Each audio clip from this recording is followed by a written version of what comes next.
Hello, everyone, and thank you for joining me here on YouTube. My name is Ryan Anthony Hernandez, and I'm the host of the podcast, The Truth That Heals. In today's episode, I will be joined by a special guest, Natalie Grand, who is a former Jehovah's Witness, so she can share her story, her truth. So, thank you for joining us, and I hope you enjoy the interview.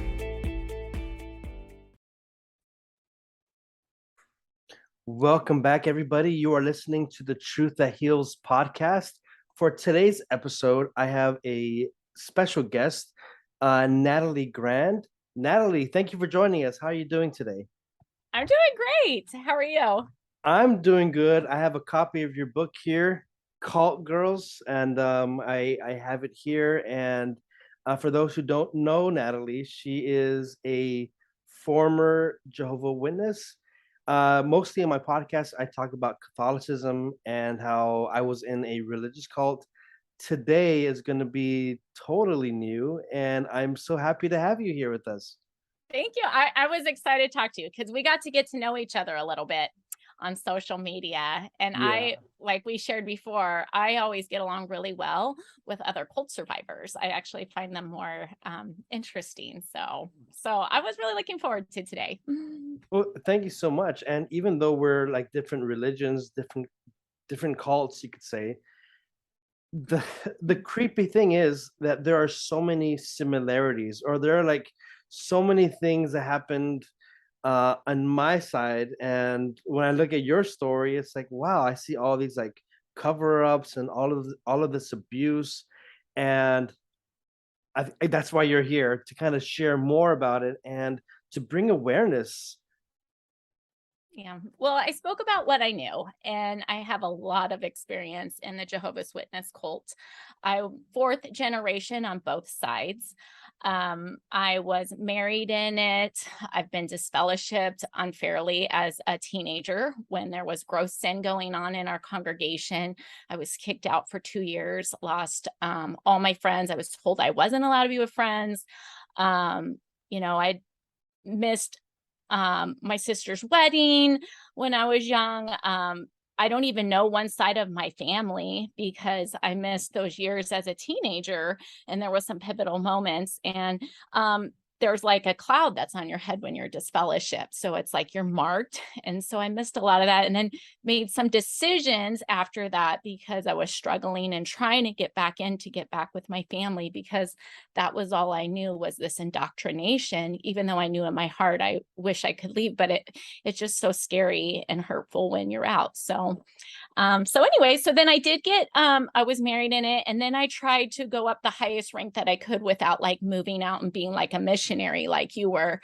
But I did the highest rank that a woman could of full-time ministry with a secret book. They do have secret societies inside Okay. Jehovah's Witnesses. A lot of these sects are formulated the same, where they're trying to make you seem like you're working towards this special something and you're expecting to feel a certain way. But really, I was young, and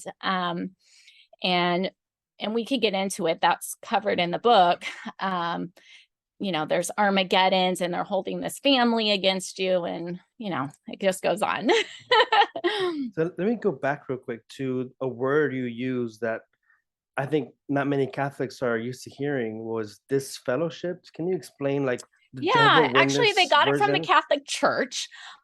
They might have used the word excommunicated. And there is like, I have talked with people that were excommunicated. The process is similar, but the Catholic Church kind of, the mainstream ones, now I know there's different divisions of things, they did get rid of that for the mainstream thing. Like a lot of religions will change with modern awareness and time. But the thing about the Jehovah's Witnesses is they don't. And one of their early presidents was Rutherford, and he was an attorney that didn't really like women. And people that leave, they've researched him. He's actually like locked people in rooms and stuff. He was a very kind of mean man. But anyways, he implemented the judicial system. So they have a judicial system, and they do pick and choose who can come in, and you can get disfellowshipped over something as silly as smoking a cigarette, but yet their leaders will be okay with child pornography or illegal voyeurism, and women will come forward. There's like witnesses, but that's not a crime in the Bible, and it's definitely not reported to the police. So that person may not get excommunicated for that, but this person over here gets excommunicated because they smoked a cigarette or they were seen drunk in public. So, it's just like this wacky system that's not fair at all. It's a boys' club, and it's ran by men that are appointed by the church. We call them company men for us that are out there. It's called rank and file, but it is set up kind of similar a little bit to a lot of their birth certificate of Jehovah's Witnesses was like an offshoot of the Catholic Church. And there's been lots of little sects that have developed on the tree since then and fallen off branches. Okay, so Sorry, I have a kid coming in the room. you have a fan. Okay, so go ahead. I'm sorry. Yeah, so after you were disfellowshipped, you said for 2 years, and then Yeah, so I worked my ass off to get reinstated. I was actually pregnant, going out of town to a different meeting, and my original elders held my cards. Now, people that are members of organizations like this, they have lots of private details on people and databases. So they would not release my records to the congregation that I was in. And there's a movie out there. It's has famous actresses in it called Apostasy. And most people find it very sad and depressing. But I was that girl on there that was sitting in the back of the Kingdom Hall pregnant. And I actually went through my birth without being reinstated. And the elders kept meeting, and they said, we just can't understand what you have done because I would just cry. I was so depressed. I was young. I didn't want to be pregnant, but they're anti-abortion or whatever. And I have no regrets about that. But it was very, very difficult to have a baby with no emotional support, and to have men that I thought were my fathers, figures that didn't really care about me, and they were blocking that reinstatement. And I ended up having my baby still in this 2 months into it, and was being shunned by family and at the Kingdom Hall. It was crazy. And people were like, did you have an affair with somebody like afterwards? And it's like, no, I didn't. So it was like this crazy thing. So that was the first one. Later on, I did get a divorce in it, and women in my area, they are treated much more severely. I was hunted down, like in the book, like a wild animal, spied on, certified letters. I was married, I was divorced, and my ex isn't a Jehovah's Witness today. He's not disfellowshipped. But I was, they were hunting me down, and I didn't want to lose my status. So I did get married, and I felt like, okay, I can still kind of do this. It was required by my family. They said, you have to do it. And I already had doubts. I was already bringing up things that I thought, the Bible said the world's flat. And I really don't think that a lot of these things that are mentioned in the Bible, people were stoned and stuff that are being told to women today, were applicable. So I do think the Bible has importance, it's a piece of our history, but it is written by men, and some of the stuff just doesn't apply today.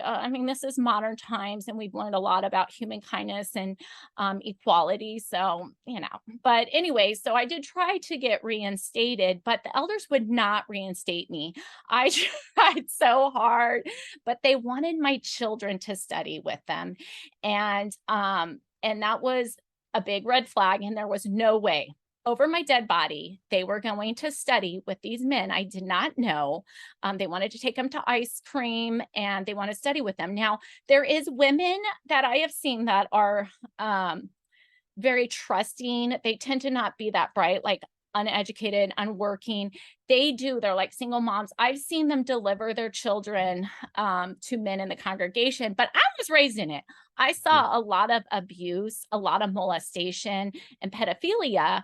And there's no way, no way. And I'm not saying that those guys would have done it, but that is not being a responsible mother and parent. And I was a teacher. I was formally trained as a position of a pioneer. And I told them, I said, I know how to pray. And I do study with them. And they said, you are having a bad attitude. And I was like, well, their father, go to him. He is the head.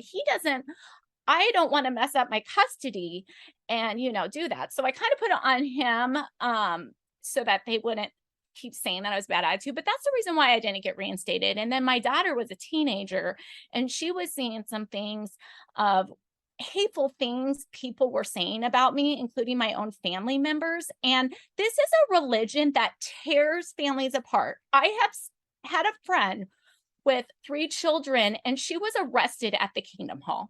I mean, she tried to get reinstated, but her husband was a ministerial servant and his brother was an elder. And when she go to custody battles, they were all lined up. They got her kicked out of the church and nobody represented her. Like there's no, so a judge is like looking like where, all these people are saying these horrific things. But when I knew her, she was a wonderful, loving mother. So they do go into people's family and they try to divide them. And they did try with my daughter and it worked for a little bit. But good for her, it backfired because she was close with her mom before. And then she hated me for a while because people were saying really vicious things about me that were not true, or they're just saying I'm a satanic person because I left Jehovah.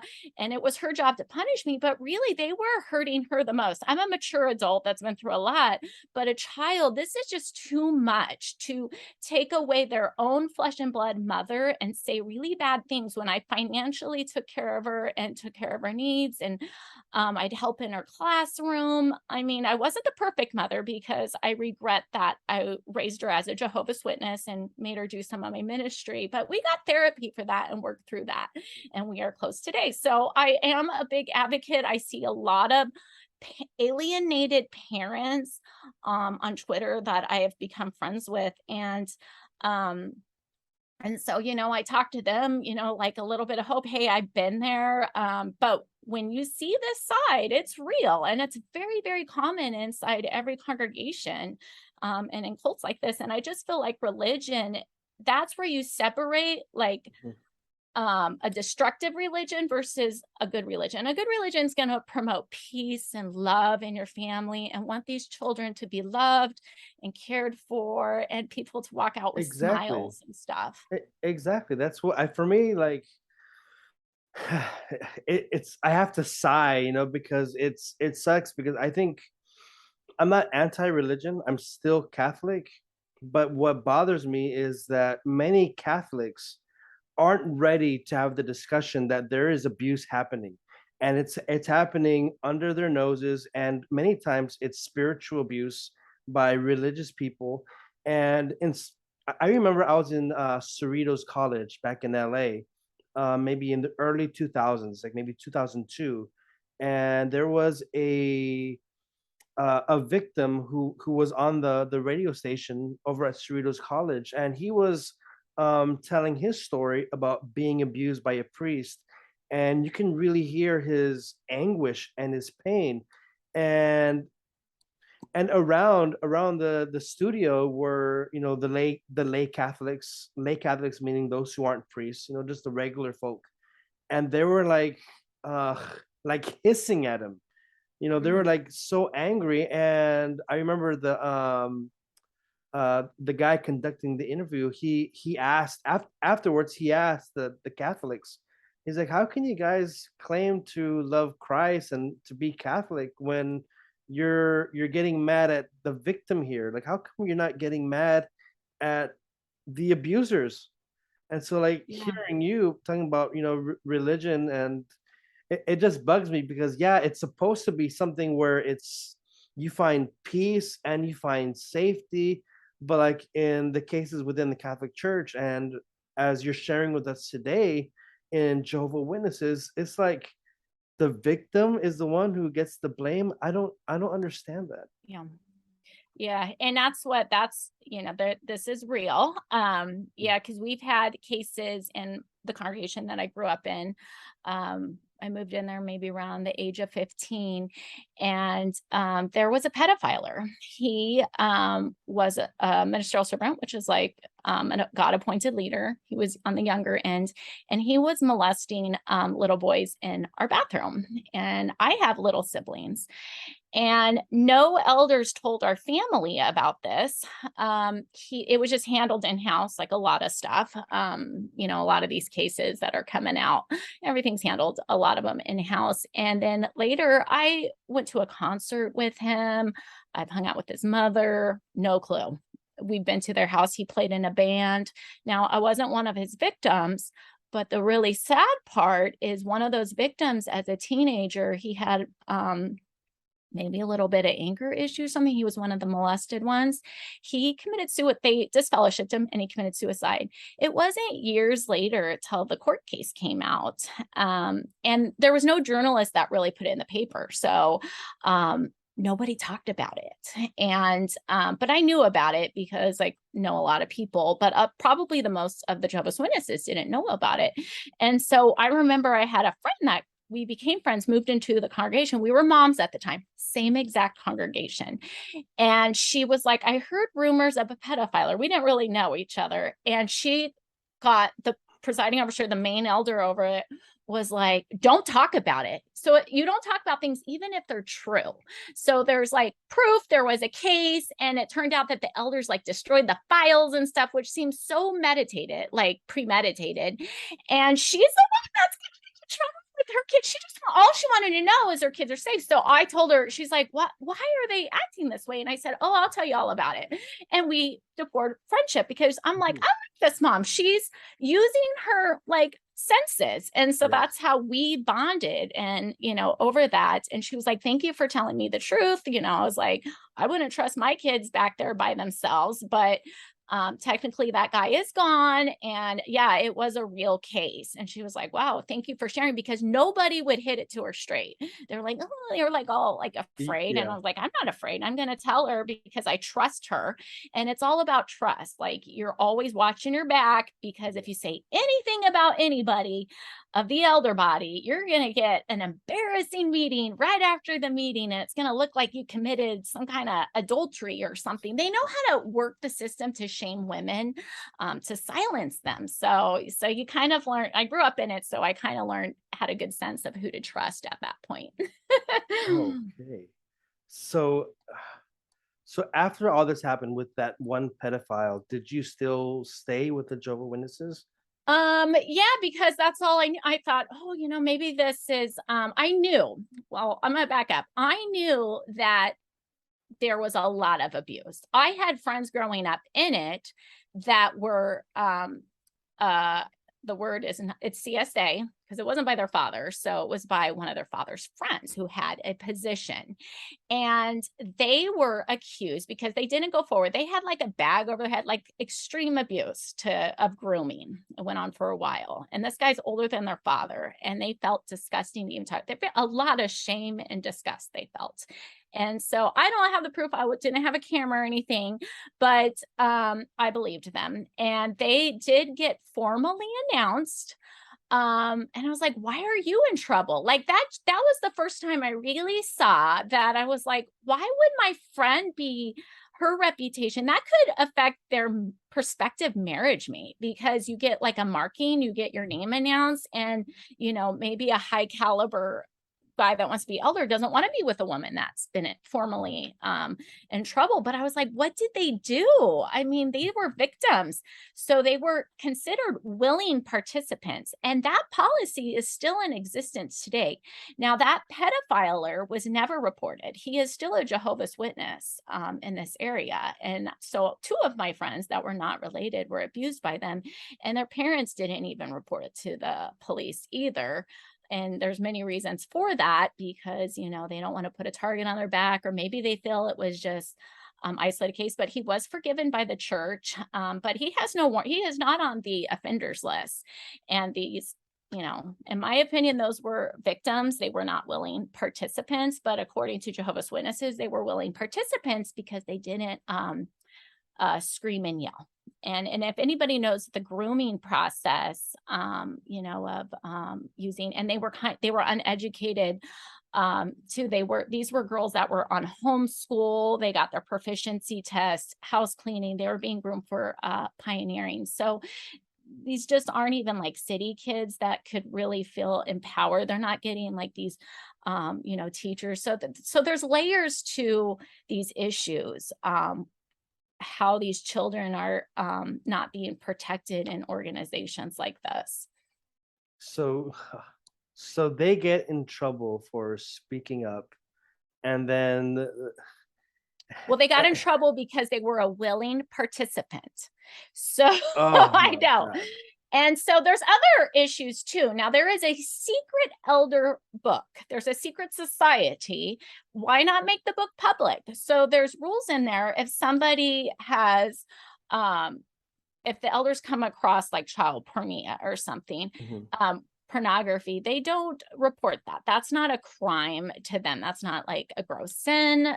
So smoking a cigarette or something like that is more punishable.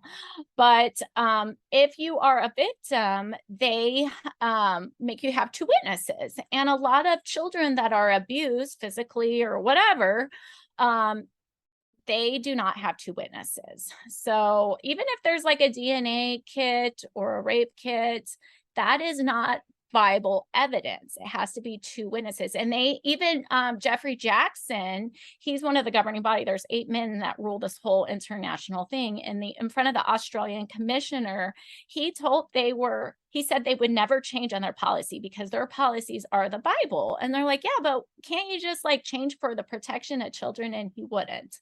And so it's a very interesting case because these are like the presidents of the thing. And you would just think that somebody with modern times that care about children would maybe change some of their policies to protect people, and they won't put labels on them. So like if they do get disfellowshipped and they're back in, they're forgiven. They're down at the kingdom or the prisons, which, I'm fine with that. But it's just like, if somebody is on a list or they're known for certain behaviors, why do they get to work in field ministry with children? And you're kind of in a culture. I saw an essay put on Reddit the other day by somebody that said that in the world, age groups usually don't mix. Like it's just not appropriate, like for young people to be hanging out with old. And so they said that they observed at district conventions, like people like little kids having to hug older people that are kind of like maybe not that close to their family and intermingling. They encourage it, like hang out with people of all ages. So there's really the rules are written not to protect children. Now, the Catholic Church, they did do some things, or like the Girl Scouts, some of them, I don't know if how much they work, but they have tried to implement certain procedures that do protect kids. So at least they're making some changes, but these people don't make any changes because they're going to stand by their thing. And it just seems so crazy to me. Okay, I have a question, because like in Catholicism we have our Vatican, where you have all the bishops and the Pope, and they make all the laws and stuff. In Jehovah's Witnesses, do you have your own Vatican, or what's the name of that Yes. board? Yes. So the international headquarters is in New York, and they have a couple different locations. I've been to one of their locations a couple times, and they are building more. A lot of people are leaving, but they are building equivalent to a small city in Fishkill, New York, and Ramapo. They're going to be film centers. They're moving more to like films and that kind of media, but they are all ran by 8 governing body members. 8 of them, 7 of them are white, 1 is black. And yeah, they are running the whole thing for the entire world. This is all over many languages. Over here in America, our numbers are falling, but in other countries they may be rising. I've heard like in Africa. I mean, this is what I've heard. So, and it's hard to even trust their numbers, because I know people that their cards are still with them, because if they take back their card, they're going to get removed, and they will make sure that their family members find out. So they're kind of being held hostage. And this all came out in Norway, too, in an interesting matter. They the government was paying money to the Jehovah's Witness with tax dollars, and they said you cannot hold your members hostage. So that was like a whole other thing. They weren't trying to shut them down, but it was hostage. But yeah, so anyways, getting off track. Yes, Yeah, the whole yeah. thing's being ran over in New York. And in pictures, they put these 8 members kind of like they're becoming more well known. They used to be more like behind the scenes, but now they are God's messenger. They are like God's prophet. They make the food for everybody. They have enlightenment. They are God. When you get baptized, you have to acknowledge them. There's like a baptism question, like, do you feel that's because you can't just read the Bible. You have to read their literature with the Bible. They make it so complicated that you have to use theirs to understand the Okay. Bible.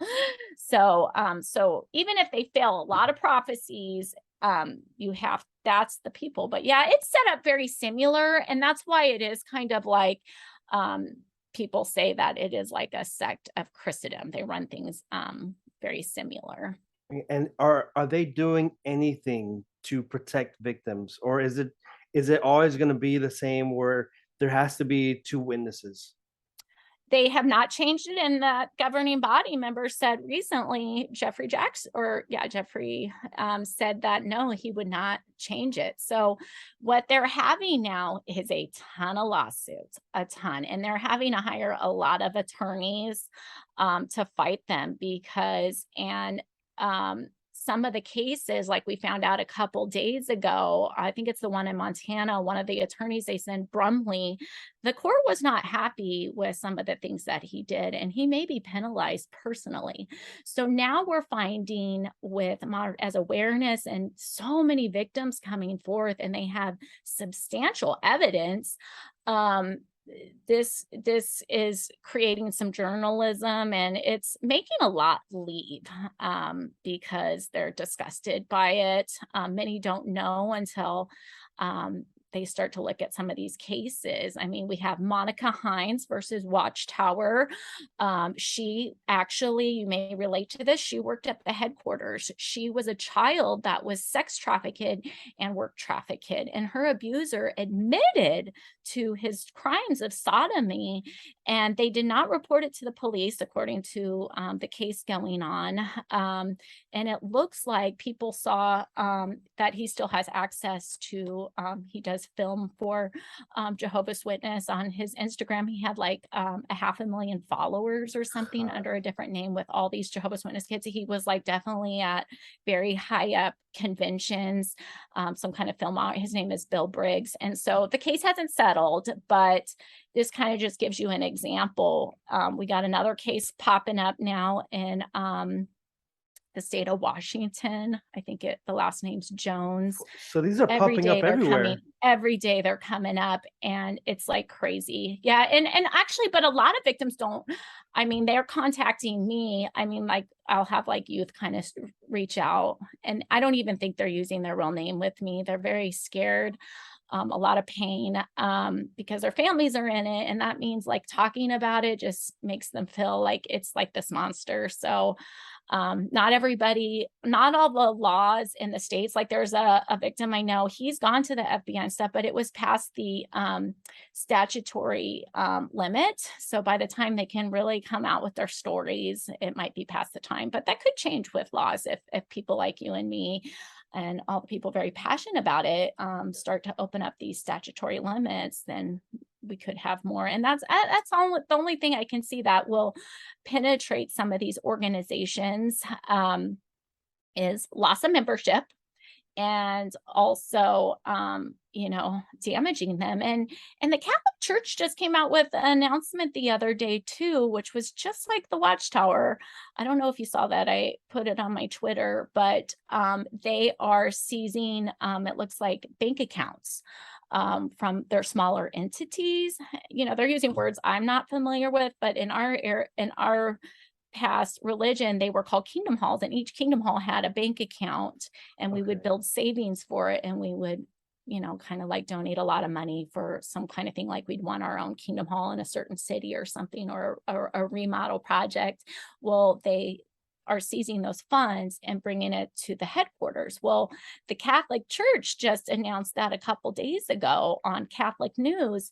And the guy who, did you see that? I think I saw just the headline, how they're seizing, well, they're diverting all the funds from the parishes to go to Vatican Bank over in Rome, which, So are the parishes kind of like local congregates? no, Like, a parish would be like, yeah, your local Kingdom Hall. So you have like, okay, you have a see, it's kind of diocese. similar.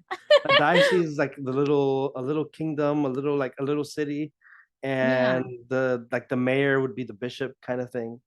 Okay. And Yeah. See, all that money is very going similar. to the Vatican. That's what I saw in the Yeah, headline. it's going to, yeah, they have their own bank.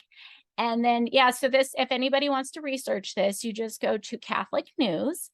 And this is another link from the Catholic Church to the Jehovah's Witness. There's a guy that sits on a board. His name is Massimo Intravig. He is used by the Jehovah's Witnesses and other um, countries, and they feature him on their library and on their videos. There's a video of him, and he is a lobbyist and an attorney and sits on one of the Catholic boards, and he's a writer for Catholic News. And so, anyways, go to Catholic News if anybody wants to find the article, but it's almost the identical announcement that we got for the exact same date that the Watchtower was going to, in some countries, close, start piloting or taking that money back. And there's, different theories on why, but, it's probably like high control, and it's, getting more liquidity in their hands. So I think it's funny because it was like the identical Yeah. date and everything as the Catholic Church. But, but one thing I've been kind of wondering, and maybe you can help me, have some clarification on this, is, well, I've rarely heard any like media regarding the Jehovah Witnesses and molestation and child abuse. Really? It's very and I don't watch TV that much. Now that I'm out of the cult, Yeah. I'm still not used to really watching too much TV. But I haven't heard so much until I got involved in Twitter. That's where I really saw, like you were saying, there's just so many people connecting, and I'm a that big fan of Twitter. Information, the way it's shifting is, there's things about that. That's like a whole other discussion. But, media is owned by big industry. Little media is owned by big. And even Jehovah's Witnesses are a media. If you look on their things, they do news, they make announcements over the pandemic or whatever, and it pops up in news feeds. So even they are a media company. So Twitter is very good because you can kind of connect on certain themes, and that's how I've been able to, and you can circulate information, and you have access to people like you or me. I would consider you a content creator, but I've had journalists contact me that are in other countries, or people working on articles and they're just looking for some research, and I've been able to, oh, okay, at least I can connect you to this person, or oh, I can answer that, or they're doing research. So it's a great way for journalists, or you want to support your favorite journalist or share an article, you're forming your own little group of, you're fighting the animals or whatever it is. Twitter is really actually getting a comeback for that because people are changing the way that they read and circulate information. So I'm very pro Twitter. I love yeah, Twitter. it changed my perspective, because like a few weeks ago, um, well, maybe a few months ago, maybe my timeline is all off, but I was at the park and I saw a bunch of Jehovah Witnesses. They had pamphlets, they had a little stand there, but they didn't engage with me. I said hello, and they kind of like looked away, and it's like, all right, whatever. But I saw the Jehovah Witnesses as this loving, kind of like peaceful community, and I saw nothing wrong. But now that I'm involved in Twitter and seeing all Yeah. of these articles, uh, so like I'm trying to think, like, for the person who doesn't know about all these abuses, and they encounter a Yeah. Jehovah Witness, how easy is it for people to get recruited? Like, are they still recruiting? Yeah, that's a very good question. And okay, so for instance, in my area, the carts are popping up. They just made an announcement and the carts coming back and the door-to-door is resuming this month. The people in my area, they like to mind their own business because that's kind of an American thing, I think. But here's the thing is, um, I have seen some posts about the Jehovah's Witnesses, and I'm like, we should make it our business because they're after your youth. I mean, I was at the Mhm. college recruiting people I used to bring as a kid brochures in my Yeah. backpack, so we do need to know. And Steve Hastings, the one that wrote all those cult books, he was like, children need to be prepared. So knowledge is power. So I know people are like, oh, it doesn't affect me, or we'll let those people be. But how good is it? I mean, or you speak to, I know, Vinny Vacosis with the Sam 5, that was like a terrible cult. Mm. And people would come on the compound and just see these people. They knew what they were doing, but nobody was making it their business to really look at these kids that were like working their hands to the bones and being beaten and just abused. And so we have to make it our business. And maybe it won't affect your family, but they're after your youth. And I know their tactics because we used them, we were taught them. And so when you go door to door, you will find youths. Youths are much more easier to convert than a grown adult Yeah. because they got all their faculty, they got life Mhm. experience, they've seen things. But the youth, and there's some adults that are more easily to be targeted to, like young moms are going through a change and they just want to be like good, so they could kind of capitalize on them too. But the youth, they show them, these scary things, and they're telling them that the world is dying, and they're showing these scriptures, and then pretty soon they're thinking that, and then they tell them it's God's theocratic warfare. You don't have to tell your parents if it interferes with their study. Most of them do. They say, please tell your parents. But these tactics, their parents may be okay with it. They're thinking, oh, great, they're going to learn about God. They look like nice people, Yeah. but they don't realize if their child goes into this cult, they are not going to take that scholarship at college because they won't be allowed to. And they also, they could eventually be kind of broken away from their family, because your family is, they say it from the talk, is the people that are here. These are your grandmas, these are your I see. this is your spiritual family, this is the most important family. So they're not going to encourage that relationship. And I've seen wives that studied, and then all of a sudden they weren't going to their own kid's birthday. These are the ones I felt bad, like I was in on their studies, and it caused them some family problems with their daughters and stuff. And so, I mean, Jehovah's Witnesses weren't building their family together. They were actually now separating the mom.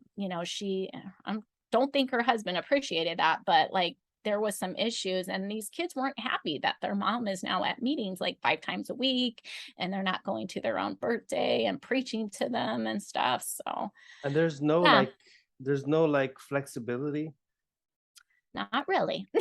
No, yeah, it's 2 years to study, and, it's the excommunication process that really holds it on to you, because some people, like, they try to create their own religion, I think, but if you get caught, let's say, you're a fader, that's what I discuss in the book. There's different Mhm. people. There's a lot of people that have faded out, but there's other people that have barely done anything, and they're being spied on and constantly, like, berated in front of elders to be kicked out, or they don't let them back in because, whatever.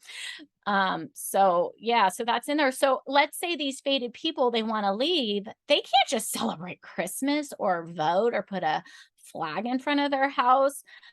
So I notice I have a lot of these people I'm knowing when I was young, and they celebrate in private. They don't get to post their holiday pictures, or they have to go to things they don't want to do, like memorial and stuff. So they're not really living an authentic life. Or there's gay people, they're hiding that they're gay. And that's sad. It's like, why can't you just at 40 years old, why do you have to say that's your friend when you guys are in a relationship? It's sad to me, but that's what a lot do because of the excommunication process. So I kind of feel like it should be personal choice if you relieve yourself. So In my case, I wanted to stay in and they did not let me in. They kicked me out and made my life miserable. And that's what they do. And so you don't get selection. It's not, so they kind of decide that for you against your will. So, well, now that I'm doing some research, I've learned some new terms and or abbreviations. I think one of them was physically out, mentally Oh, in. yeah. That's kind of a newer term. I mean, There's a lot of them. Yes. So there are a anybody who's bunch. Yeah, listening, what's that? PMO. PMO. Pimo? There's a lot of them and they tend not to use their real name, which I totally understand. I have friends like that. I mean, well, they're all the way out, but they still can't be authentic. I think their family knows that they're not, but like in my case, I was told whether I believed it or not, I had to go back, and that's what you do. And so, and I was willing to do it, but they didn't let me back, and I wasn't gonna, even if there was a 1% chance, I wasn't going to let my kids be abused and be alone with people I didn't trust or know. I mean, these are people that I could not trust. They were hunting me down, and I saw them treat me different than my ex. And so, why would I send over my beautiful gifted gifts to these men? And so, I shame on them for being creepy and wanting to be alone with my kids when I don't even know them. They should be focusing on their own family. That's the way I feel. Exactly, yeah. Me, I'm disturbed by the fact that you did try to go back, I and know. then they shunned you. It's like an old habit. Yeah. I mean, it is better now. I'm really glad. And when my daughter was like, please stop, stop. You're doing this because your parents did this to you. She knew. She knew because she knew me and we talked about it. And once she gave me that, I was fine. I was like, I'm never going back. And that's the end. So, I mean, I had little ticks afterwards, like um, holidays were a little difficult because you're Mhm. not allowed to do holidays. And not because I felt guilty, but I was afraid. What if I was afraid of like a fine, because that's an apostate. An apostate is worse than a murderer. It is worse than, a CSA person. So if I got caught, my friend was telling me, she was like, please just live your life. But she was doing the same thing too. She was having, she was fully out, but she said that if her parents gave the call, because they have bug out bags. She was going to go with them, even though she knew Armageddon wasn't coming. And I said, you would leave your job and your house and like your parents don't pay your bills. And she was like, yeah, because that's what I have to do. And I was like, well, you should research to make sure you really don't think Armageddon's coming? Like, you're sure acting like it. Would you jump off a bridge if your parents, like, sometimes we have little things that we got to snap out. And that's that process. I'm good now. Like, it's all out. Yeah, you sound you But we sound know, very good. Yeah.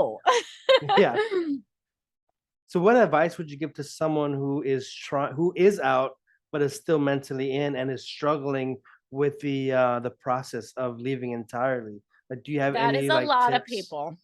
I have people asking me to send them books. They don't want to use their account. I had one pick it up. So yeah, so I'm seeing, I was like, we can request a library, look at it in the library. You can request other research books. They message me. So it is a process. These ones that are in, the best thing is research. Be open-minded. Some of the stuff is conspiracy theory or whatever. It may be Mhm. fun, but look for yourself, because everybody that my friends that have left, and probably same with you, different things violated us more. Now, somebody may not have seen the abuse that I did, or saw that people without a strong father figure like me, they're not as protected as like an elder's kid. So, or women, were raised in this culture. I found out later on that a lot of my friends, when they read my book, because I'm talking about this misogynistic culture that women are less than men, I didn't know they were. So this really sad as a youth that you're not talking about these things. So the more that they kind of reach out to the community, they can get the research that they need, because there's a ton, but it's so overwhelming. There's so much. So it's like, I do have people reach out and go, can you give me like some ideas to read? And then I'm like, well, this could be triggering because of this, I liked this book, because some of it may be too much for them. Yeah. So that's where my book came in, because I wanted something light and fun. And I did have one Jehovah's Witness girl already. She said it wasn't an apostate book. So she felt comfortable with her conscience reading it because it was like a light, fun story. Okay. Because it's more like, humor and stuff. So I was like, good, that was kind of my agenda. I didn't want it to be like this full blown, depressing story or something. So everybody has like a different something, but reaching out to the community. Facebook has countless ex Jehovah's Witness support groups. There's other ones that are with other cults. I'm in those too. So I like hearing about the other ones, or I'll follow like cult news. They'll talk about, there's like psychologists putting together groups. So there's a group for everything, Yeah. and so that really helps. And some of us that are older and have been out for a while, like we just sometimes people just want to know they're going to be okay. Like we'll see a young girl, she's having a baby, and maybe she doesn't know who the dad is, but she wanted to have her baby and she wants to be excited about it. But everybody in her family is making her life miserable and making her feel like a harlot. And we're like, honey, be happy. You're going to be a good mom. Like we're just giving encouragement. We're like, hey, we're orphans too. Like, this is your chance, to make a change, and don't let, them and their negativity and their bad parenting pull you down. Like, so we do a lot of that, just, just small words. And the Reddit community is Yeah. humongous. And then some are just for women. Some you aren't allowed to talk about Bible things, because a lot of Jehovah's Witnesses are triggered by the Bible, because it's been beaten over our heads so much. So I could totally understand that too. So from what I'm hearing is that, like, when you're inside, you're at the mercy of the elders, or is that how you call them? Yeah. You're at their mercy. They're Uh, God's appointed people. Yeah. If you get pregnant, or if you're smoking or drinking, that's it. Yeah, You're- that's it. Well, when you get pregnant, let's say girl, they first ask, these are, I mean, all my friends have been in stuff like this. They ask you, who knows about it? These are the things that qualify whether you're going to be in or out. This is their decision-making process. Who knows about it? Because if a lot of people know about it, then we got to make it public, and they'll even be very open about that and say, we want to keep the congregation clean. People may think this is acceptable behavior. And then you get axed because you told people. So if you do sin, you don't want to tell people. And then the second question they ask is, are you pregnant? How do you know you're not pregnant? Because you can't just show up being pregnant. You're automatically have to be formally disciplined, because they will refuse to be a laughing matter.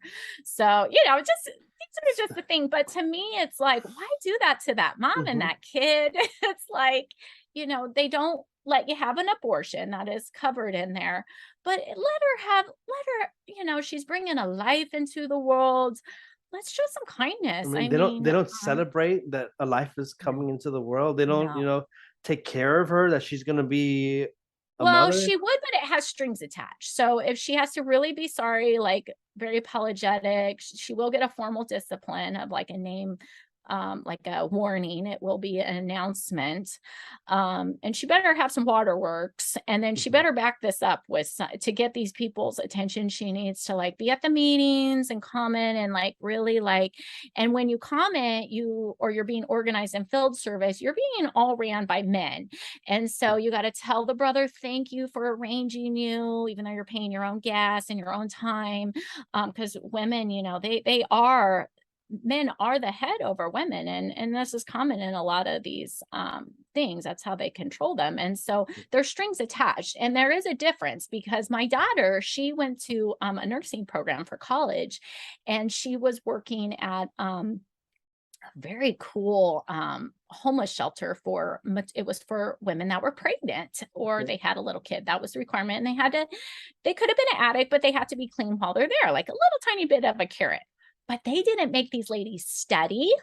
There was no strings attached. And I thought, that's refreshing. I mean, they're helping people. It was ran by some Catholic ladies, but my daughter was very touched at this program. The ladies are putting, and I just thought, how beautiful. They're helping somebody without expecting them No strings to. attached. Yeah. That is not the case of the Jehovah's Witnesses. They will not help you unless you are showing some kind of works, they call it.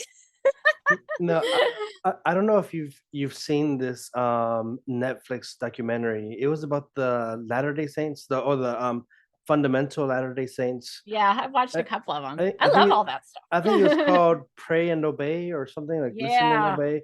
And there's a part very there good. where you have like the main leader or prophet, and how he, as you're sharing your story, how like, you have to be sorrowful and you have to be repentant. And I'm kind of thinking about him and how he did all of his abuses, and we all know about it.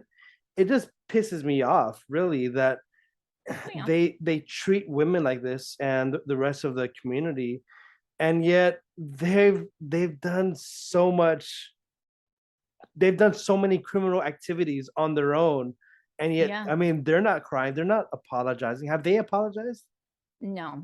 And the Jehovah's Witnesses, they don't give any counseling. They fight these people. And they either quickly give them hush money, which more power to these people, because it takes a lot of effort to go public on your case, or they're fighting them. And so they don't have any kind of mental help for these people that are shunned. I've known two from my area that committed suicide from being shunned. And it's sad. And we got children that were not given a chance for blood transfusions. They die too. There's no help for these families that are suffering loss. Yeah. And then also with their judicial, people don't know they're sexually interrogating children. And I've listened, that's why like Twitter, I'm in like some groups and stuff where, I'm learning from psychologists and people that handle abuse of children. This is 100% wrong what they're doing to children. 3 older men interrogating them, asking if they like it, there's no women leadership allowed. And they're taking notes. In my case, they were saying with fornication, you would be stoned. They spared my life. That is spiritual abuse, to say that they would have stoned me. These elders would have stoned me. And I thought, I felt so crushed and hurt. So, this is abuse, and they're doing this to children too. And then announcing their name afterwards when they've been abused by somebody older than their father, then they're suffering shame. And then you're wondering if you'll even find a marriage perspective, because you can only date in this Jehovah's Witness thing. And the pickings are slim. Reputation is everything for a woman. If you want to find that marriage prospect, I mean, you're not allowed to marry outside of your organization. I know, it's a little mind-blowing. And we haven't even touched education. We haven't hit that subject too. A lot of people don't know how the Jehovah's Witnesses feel about their education. I believe me, they wouldn't want these witnesses coming around their colleges, or they wouldn't want them studying with their children if they knew their real views. So do you have your own schools, or how does that work? They a lot of them are on homeschool. Most people I knew didn't get formal diplomas. They got proficiencies. I personally went to an unaccredited Jehovah's Witness school. So you wouldn't even be able to get a government job with it. The only reason I found out that it was unaccredited, because we moved and I had to get into, school, and they were like, this isn't accredited. I had to redo my stuff. But the college counselors make you mean. And I was like, well, I'm not going to college. So, and they're like, can we talk to your parents? We get that a lot. Or like, I was really good at basketball and volleyball because I'm tall. And they were like, and you run. And I loved sports so much. And they were like, why can't you do it? You're really good at it. And they're like, let's call your home. And I said, if you call my home, it's only going to I promise you, it will absolutely 100%. They will never do that. Extracurricular activities are bad. So, and that's association with the world. And so I was like, don't do it because it will irritate them. So I have aligned with some other organizations like the Amish and stuff. And I feel like it applies to Jehovah's Witnesses out as well. Like the Amish community here in America, their kids have gone to unaccredited school because they don't report physical or other kinds of abuse to authorities. And so because they're not required by law. So those mothers, we are like the mothers against drunk driving, but we're about the children.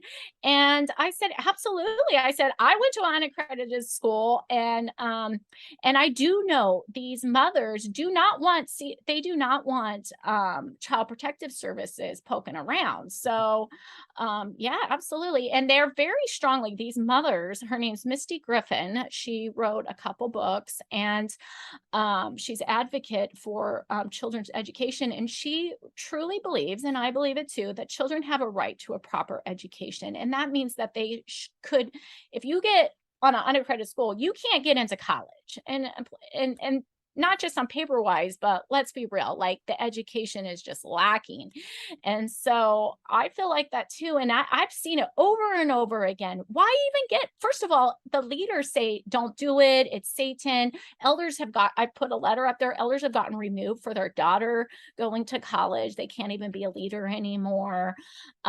So, and there's multiple reasons for it. I think, they don't want people being, looking outside their library. And then they want your time, money, and everything, either in construction services or peddling to this money-making film and publishing company. And so telling your kids going to college, that puts them at risk. And so, yeah, so that they're very against education. As you're saying all of this, because in my case, I was recruited when I was 16, 17. I say 16, 17 because I was still 16 when I was kind of in the talks with them, and when I agreed to join, and then I just turned 17 when That's very formable years. I You're very left. vulnerable at that time. I was still in high school, left high school, but the promise was, yeah, you'll be getting a good education. Don't worry. And then my founder, what he said later was, because usually, like in Catholicism, for like if you want to study for the priesthood or theology, you go to a real legit university, either like in DC or in California or in Rome, wherever, France, that are legit. And this founder, I remember him saying something like, because he did send former seminarians to Rome, and what happened was that they ended up leaving. I think that they kind of opened their mind, and it's like, okay, well, maybe this isn't for me. So what my founder did was, okay, so you're not influenced by a demonic education. I'm gonna have my own education, and you're gonna study with us. And then when I left, it's like I had no freaking education. I joined when I was 17, and I left when I was 28. And it's like I didn't know what to do. It's like, where do it's like, hey, I went to this school, and it's like, yeah, it means nothing. It means I absolutely see it all the nothing. time. Yeah. But in your case, you're saying that even if they go to university, the family gets in That's trouble? prohibited. Now you won't get disfellowship, but your dad couldn't be an elder and you live at home. That is against their policy. We have leaked letters about that. I had a girl contact me the other day and said her mom would not sign the FAFSA. A lot of the Jehovah's Witnesses don't have a lot of money because there's no extra time for extra, in the world, sometimes people will work a second job or work towards another certificate or something, but not with Jehovah's Witness families generally. And I'm talking about most of them. Some of them have businesses and stuff, but there is a lot of time that's required to give back to the church. So, but she wouldn't sign the FAFSA for her because that was a big no-no, and that really hurt her. But this is like normal. Another friend, she was getting a music degree. She went on the channel, The Drip. about Oh, a month ago. It was my friend, and she was getting a music degree in piano. She had no friends growing up, so the piano was her friend. And she was very good at it because she spent a lot of time on it. And she had to play Ave Marie, and she told her parents, she regrets telling her parents to this day, and they made her leave the school. And they were like, "You're on your way to a scholarship." That was her dream. That's what she wanted to be. Now she's, a teacher. But this is normal. I mean, she was college is like mm, yeah, or like people will be on the stage. Now they use the district convention. Now when they are under the government in some of these countries try to like take away some of their funding. They're not trying to shut them down. They're only trying to take away some of their tax money. Like in some countries, they get that. And they try to say that they don't do certain things to youth, but they absolutely do recruit youth as minors.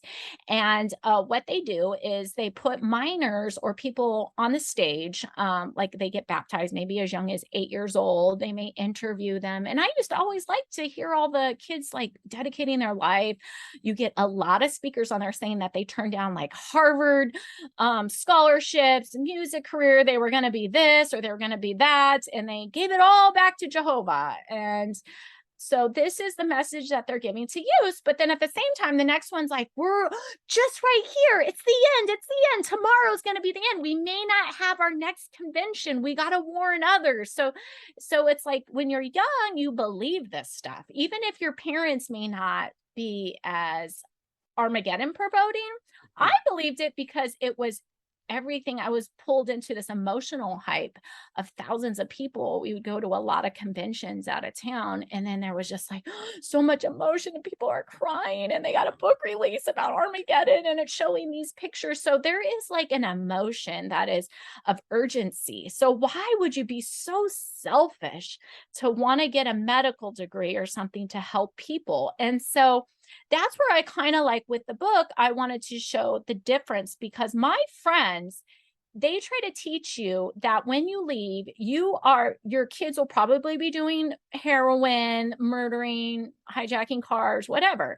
But I found the opposite. They were actually loving the world. They want to help people. They love animals. There's so much more love. I didn't really see that growing up with friends. It was more like, how can we escape? How can we get married? Which guy can we get to get out of our house? It was just like there was no culture like that, or they were hiding, marijuana use or something. It was just a lot of dysfunction. But these kids in the world, they're actually not obsessed with these things. I saw they're more like, hey, this is an opportunity. I'm looking into colleges. I want to like be in law to help. And it's like, whoa, I have never seen so many people from the bottom of their heart wanting to help the world. And that's when I started just from life experience. I was like, I was told lies mhm. about the world. And I truly don't think Armageddon is coming. And I do like this life. I don't want the history destroyed in the art. And my kids want to make a difference in the world. And I encourage it. Bring your passions. We all should be doing something. I mean, it feels good to want to work with your community to could be as simple as like recycling or something, or like with this, we spend hours on this. There's no pay or anything. It's because we believe in something and we want the world to be a safer place for people. I and mean, and I can hear your passion even when I'm reading your tweets. I don't hear your voice, but I can hear your passion, and it just resonates with me because like there is a narrative inside in my community, and that narrative was that anyone who leaves us is going to be suffering through damnation, or they're going to be living a life of darkness, and they're going to be cursed, and they're going to be hopeless. So don't be like yeah, them. Stay with us. I believed that.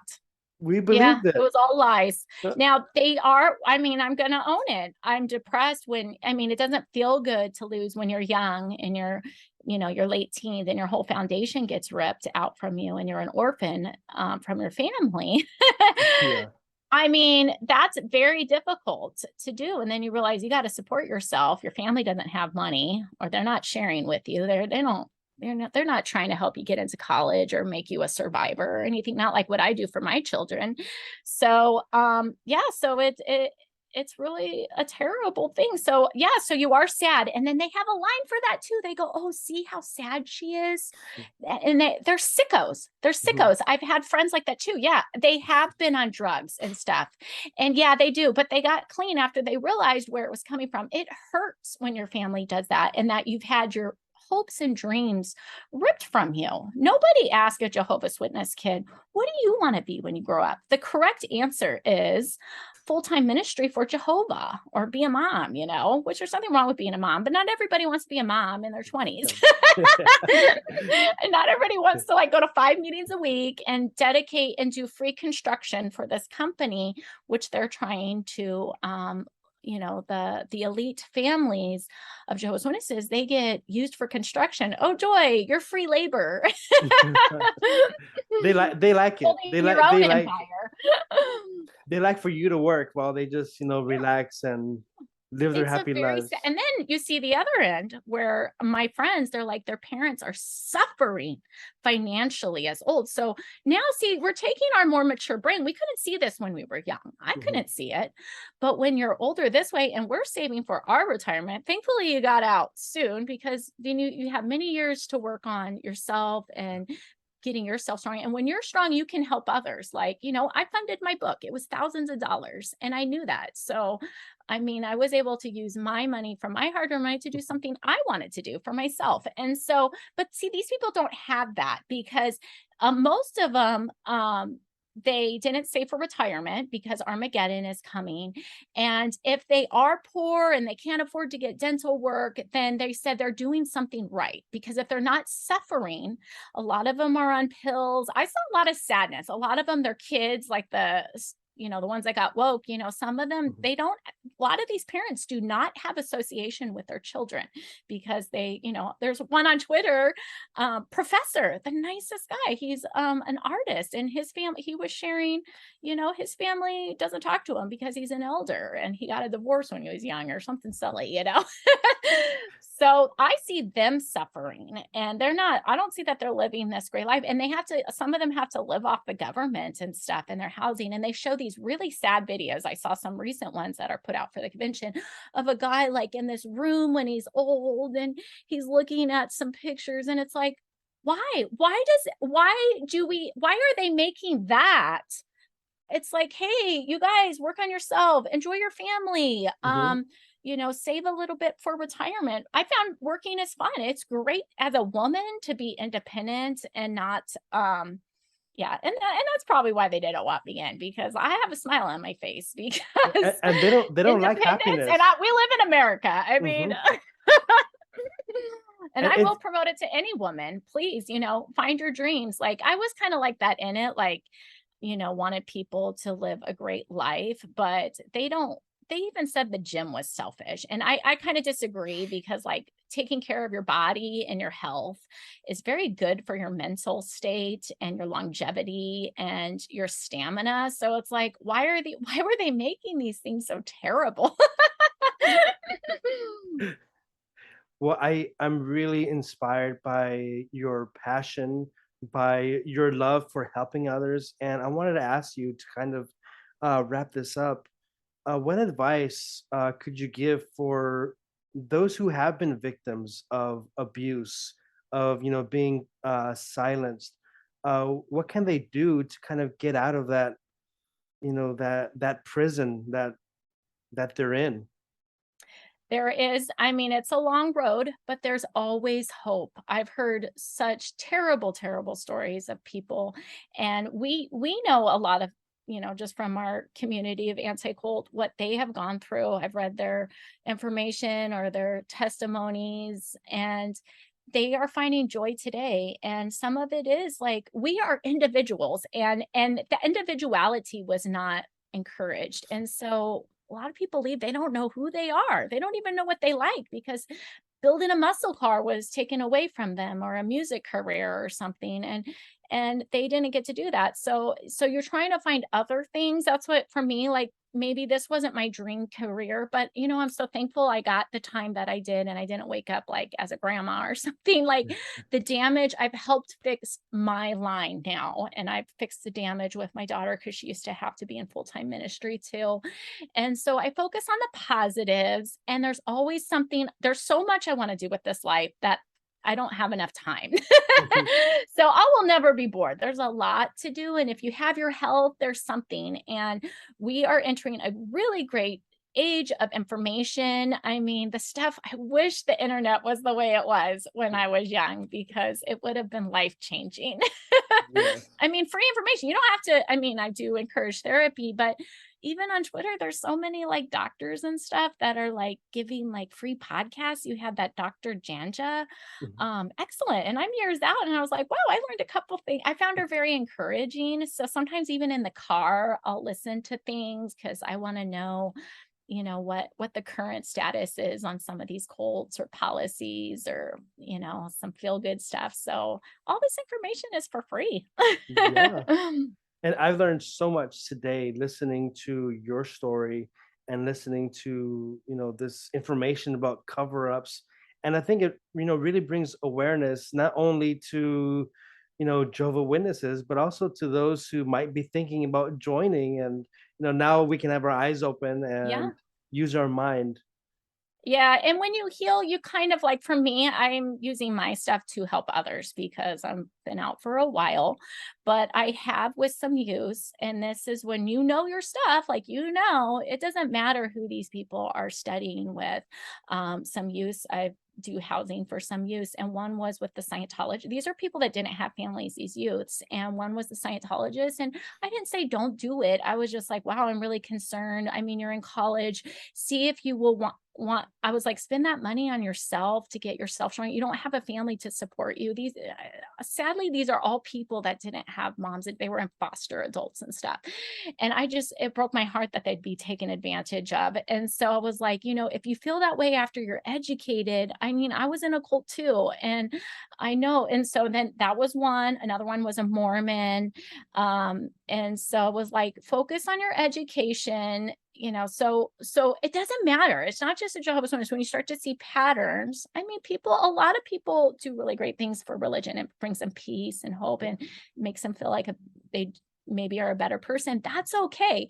But that's why that Steve Hasing book about the checklist, like, is this building me up? Is this building my family up? Is this, aligning with my ethics? Are they just wanting like money from me and my time? So it's all about critical thinking. So I doubt those girls, I've talked with them, that they wouldn't even approach those. The education system, once, they got a taste for that, I think they were fine. Well, it's been an amazing interview. And before we close, can you share just a little bit more about your book, Cult Girls? Yes, yes. So this came out this year, so it's new, and it's in a lot of libraries. I just recently looked on Google, and in Vancouver, like, please request. Indie books are really hard to get into libraries, but the Vancouver library just got 6 copies, and all 6 were already rented out. They put it in their young people section. And so some people are giving it to gifts for people just to build awareness. But a lot of people reach out to me. They just find it really comforting that it's like light and comedy, but it is for public awareness too, just to show, how women are treated. And so there's something for everybody, because it's for women who wanted to be better people, and they all didn't do the same path. Like, they didn't all just leave the religion. They all had a different path. And so anyways, you'll have to get into it to see it. But that was the beautiful part of the story. And I hope that more people, this was graphic novels are going this way. And I hope that more people, there's a lot of content for people to read this kind of stuff. And the more that we get this in people's hands and our youth, they'll have better critical thinking skills when they have somebody at work that's trying to recruit them, or they're dating somebody or something. Now they know Yeah. that your husband is your boss and he literally can tell you whether you go to work or not. Well, again, I'm gonna recommend this book, and it's not only for Jehovah Witnesses. It's for anyone who's thirsty for information. It's uh, those who have been out of the cult life, like me, and like you can see maybe some similarities. And it's very, as you were saying, it's very light, but it's at the same time very informative. So Oh, thank you. thank you so much, Natalie, and I'll be dropping the link for the Amazon, Oh, thank you so much. so the listeners can go check it out. Buy 10 copies. I mean, shoot, why stop at one? You know, like if I see Jehovah Witnesses with all these pamphlets, you know, they have like 30 pamphlets. You know, might as well buy like 30 of these. You know, like give them one. You know, It's a lot more fun of a story. yeah. So thank you so much. And thank you too for everything you do. So I'm here to support you. And everybody, please, if you see content like this, put the likes to get this out to the public, because we're entering a new time where there's a lot of people leaving, but at the same time, they're working on the youth. Yeah. So thank you so much. It's been an honor. Thank you. Thank you. Have a good evening. Hello, everyone. Ryan Anthony Hernandez here from the Truth That Heals podcast. Thank you for watching my YouTube video. I hope you enjoy it. Don't forget to like and subscribe. Peace.